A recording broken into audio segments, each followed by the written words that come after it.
Our Town, Our History, a Citizens of Huntington Village production.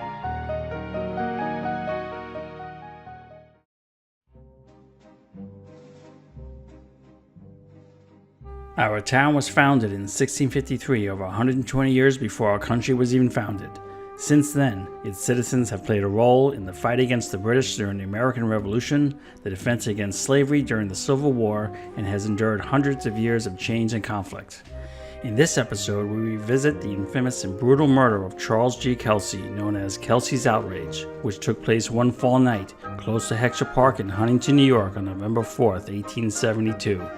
This horrendous act had all the ingredients of a good murder mystery, including forbidden romance and revenge, resulting in allegations of murder against one of Huntington's leading citizens, a murder which remains unsolved to this day.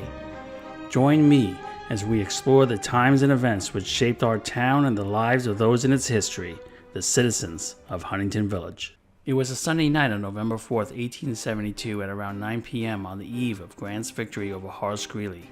Charles Kelsey was walking home from Huntington Village along Main Street.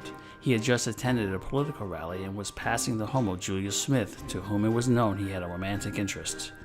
Being over 10 years his junior, it was thought that the 37-year-old teacher with a proclivity for poetry was too old to be seeking Julia's affection. After all, there was another man competing for Julia's attention, Royal Samus, who was a member of one of Huntington's most esteemed families, dating back many generations in the town's history. Now, Charles was a member of the First Presbyterian Church in town, where he had taught Sunday school. It was there where Kelsey likely befriended Julia when she was just a teen, and continued to pursue his interest in her by writing her poems and even courting her via late-night visits when, it is said, Julia would signal her availability by hanging a lantern in her window.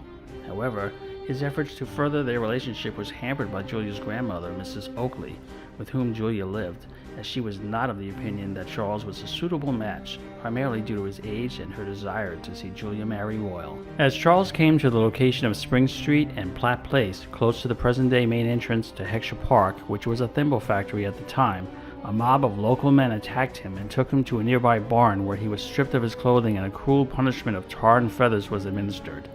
He was then paraded around at Julia's home nearby in front of Julia and her grandmother, after which he was able to break free and run away down Spring Street towards his home. Although it is likely that Charles made it home that night, he was never seen again. It is believed that the members of the mob came back for Charles later that evening and murdered him, but not before emasculating him. Witnesses in nearby Lloyd Harbor testified hearing what they believed to have been noises associated with the disposal of Charles's body in the harbor from a boat where it had been weighed down to sink to the bottom. It wouldn't be until late August the following year when some fishermen would stumble upon Charles's remains floating off the shores of nearby Cold Spring Harbor, which consisted only of his legs and torso. Tar was still noticeable on certain portions, and his pocket watch chain was still in one of his pockets. A funeral was held for Charles at the Second Presbyterian Church, now known as the Central Presbyterian Church, in Huntington Village. It is said that his casket sat outside the church for hours while it was argued whether or not it was proper to hold funeral services for only his legs and torso. Eventually, the casket was moved inside, and Reverend William Knox presided over what had been cruelly dubbed, likely by those involved, as the funeral of the legs. His remains were buried at Old Burial Hill Cemetery next to his parents, whom had predeceased him. An inquisition was held by the Queens County coroner and 12 jurors, which resulted in a referral to the district attorney of the case, charging that Royal Samus and 5 other Huntingtonians had committed acts of gross outrage and inhuman violence. However, in the end, no one was actually ever convicted of the murder of Charles Kelsey. A historical marker now stands on the location of where the barn once stood on Platt Place, where the incident occurred, as the barn had fallen into disrepair and was eventually demolished in the year 2000.